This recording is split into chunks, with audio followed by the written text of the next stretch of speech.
Okay, I just want to say a few things about revision. For many students who have done exams previously, they will be used to revising, but for Year 11, this could be the first time you've actually sat formal exams, and so only considering now what is the best way to revise. I should point out, revision is not something that happens the night before the exam. Revision should have started. Revision is going ahead in the sixth form lessons, and for Year 11 it's taking place as part of Unit 6. So it should be something which is already going on, but we're now talking about more in-depth revision, and I'm sure as we get into these final few weeks in terms of the countdown towards the real exams, students are thinking, how should I be revising?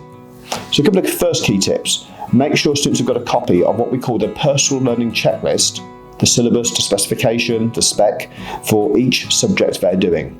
That's a document that outlines exactly what students have to cover, and they can use that alongside the advanced information from the exam boards to prepare for what's going to be on their exams. They should rag rate that. Rag rating means red, amber, green, traffic lights. So they go through their syllabus and say, right, that area is green. I'm really confident on that. I fully understand that topic. I'd be happy if that came up on the exam. And amber means I've got some idea about that topic, but I may need to do some more revision. I want to go over those notes again. And red means warning signs, danger. I've not seen that topic before. Maybe I wasn't in that lesson for whatever reason, or I was there but I had no idea what the topic was about. I really need to do some in-depth revision, and that's my teacher to help me with that. So rag rate the syllabus and update that. Go back over things that were red previously. Are they now amber? Are they green? Ideally, by the time we go to the summer exams, every single topic should be a green for you. Don't just read through the notes. Revision should be active. Just reading things is not necessarily making it go in. You need to be using that information. And revision's got to be personalised. What works for me may not work for you, so you need to decide what is the best way to revise for you. The first thing I'd recommend is producing a revision timetable, and the advice suggests it should be in small chunks. So rather than revising for a marathon 3-hour sesh, it should be a 30-minute blocks with regular breaks, and that break should include exercise and food and drink breaks in order to make sure that your mind is working as best it can. If you try and revise for too long a period, actually a lot of the revision won't actually go in. Here's an example of a post-16 revision timetable. This student appears to do philosophy, psychology and business, looking at the subjects. But a few points about this. It's 7 days, so they're not giving themselves the weekend off. Going into their final A-level exams, they're planning to use that valuable time at the weekend in order to prepare for certain topics. It's also using holiday time, so with Easter coming up, that will be a really important opportunity for revision, so you want to be planning that. Here's somebody who's decided to do it on a computer, far more formalised, but that may work for some students and may not for others. But notice here again, the regular breaks on here. So this student's revising after school. On a Tuesday, they're doing some physics revision, then they're having a half-hour break, then they're doing a half-hour computer revision, then another break. And they're not working all the way through the night. There's no all-nighters here. This student here appears to be stopping at 10 o'clock. It will depend upon the student. I'm not suggesting that students are going to all revise in the evening. Some may find it better to get up early in the morning and do some revision. But this point about the weekend applies here. The student is still working 7 days a week in order to make sure they're making most use of their time. You only get one attempt to do these GCSE and A-level exams, so it's important that you make all the time count now going up to those. There's a good website here I'd recommend called Get Revising, and that allows you to do an online revision timetable. So that will obviously make a more professional version for you, but only use that if you think it's going to be helpful. If you're happy with a paper version that you make yourself, just handwritten, then use that instead. Where should I revise? Again, this is personal, but the cartoons on the screen here suggest that you shouldn't be revising looking too relaxed with loud music on the TV. You should be revising at a desk, well lit, a proper chair and so on. I'm going to say something which might be a bit controversial here, but I would find it very hard to revise sat at a chair in silence. It's got to work for you. I actually do need a bit of background noise when I revise, and some students may be in a similar position. But I've worked out over the years what works for me when I'm working or when I'm revising, and students need to work out what works for them. Some students will want utter silence, no distractions whatsoever. Many of our sixth formers choose to stay in the study room after school and revise there privately. Some students prefer to go and revise at home. But you've got to decide what works for you, and that's an important part of this. For most people though, revision will be in a quiet place, revising individually. So the advice is it should be quiet, it should be well lit, warm but not too warm. We don't want to get too cosy and go to sleep. Tidy space so you can obviously find all the resources you need, and free from distractions. And revising at school may allow you to meet all of those requirements because obviously we have facilities there where you can use those. In terms of equipment, it's a good idea to have a desk rather than just revising on the sofa. The equipment you need: pens, pencils, highlighters, Postit Notes and so on. So consider what equipment you may need. But how to revise? Okay, not just where to revise, but how to revise. And I've already gone through this with students in assemblies, but what strategies work for you? Revision guides, and Mr Abbott is very keen to make sure we get revision guides out to all Year 11 students. They may be slightly different for the sixth form, but if revision guides are recommended, the teachers will be urging students to get those. The company's CGP provide lots of good revision material, and many students will be using that. But there are different revision materials for different awarding bodies, so find out what ones your teachers recommend. Alongside revision guides, making your own revision notes. And rather than just reading things passively, actively making notes from your notes or from your revision guides is a really good strategy. Using different coloured pens, different colour highlighters, bubbles, boxes, lots of different things. And the whole process of rewriting your notes into a different format is a good way of making sure that information goes in. Some people are big fans of Postit Notes, okay, writing down different topics on there. The advantage of those is you can stick them around your bedroom or key places in the home.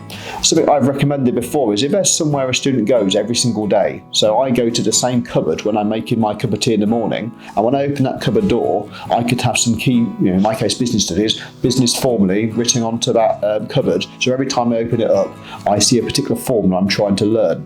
Repetition is the best way of learning things, so that's another consideration there, but Postit Notes are a particularly good way.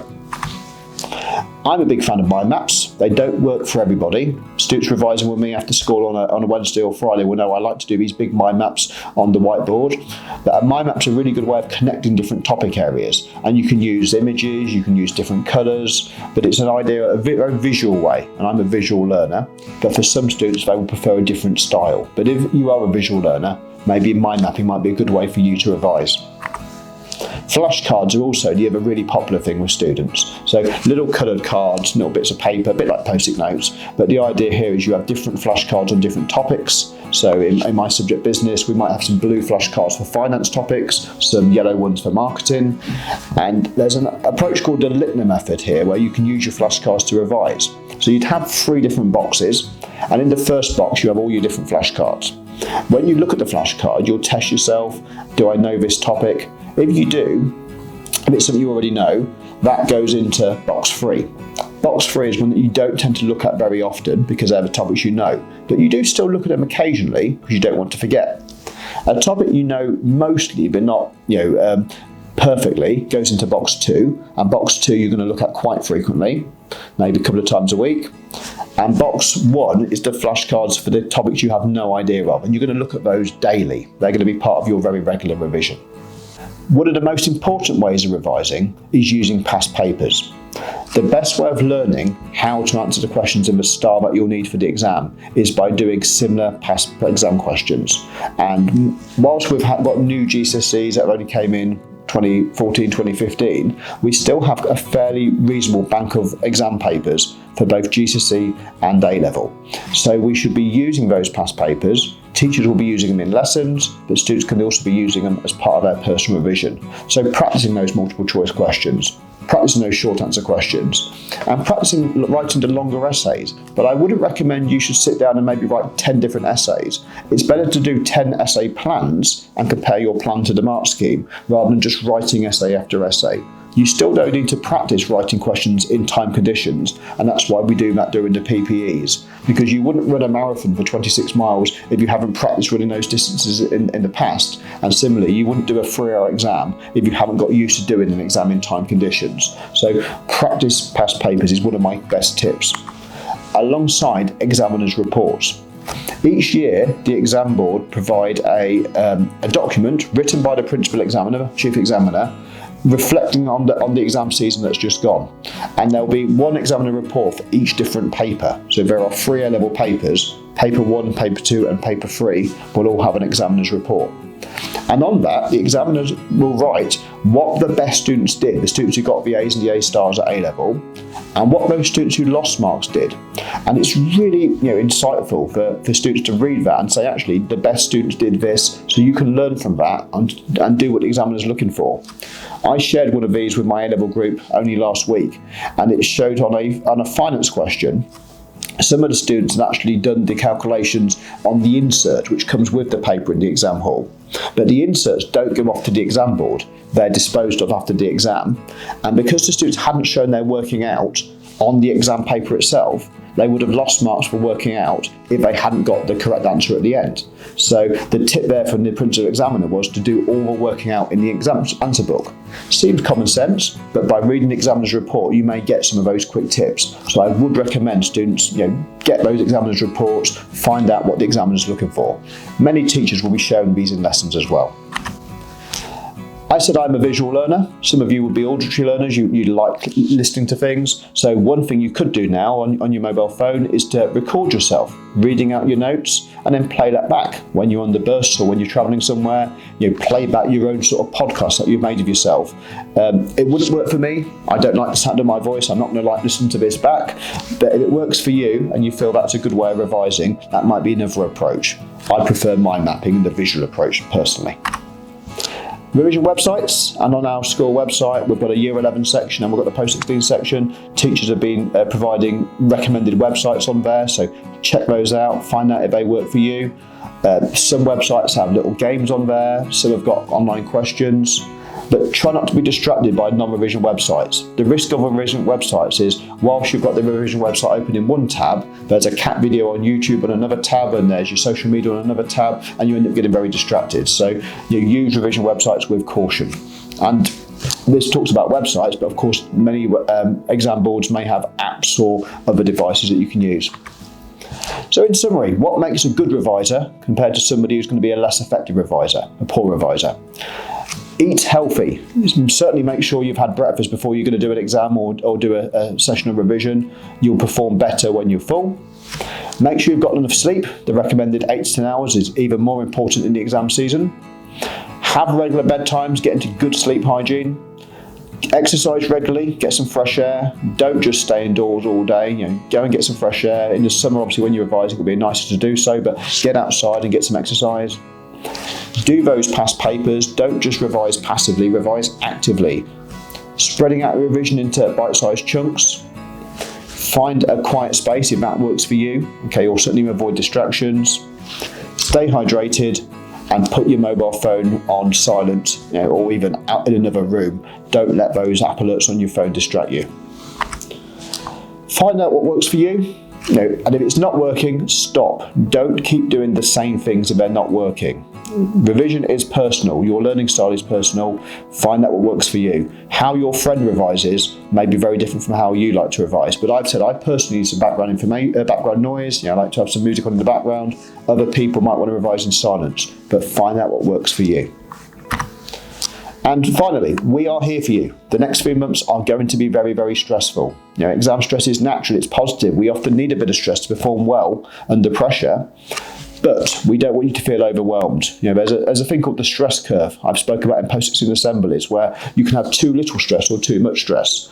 We don't want you to have too much stress. And if you are finding this process overwhelming, talk to your parents, talk to your friends, and talk to staff within school. Don't bottle things up. It is good to talk, and we're here to help you.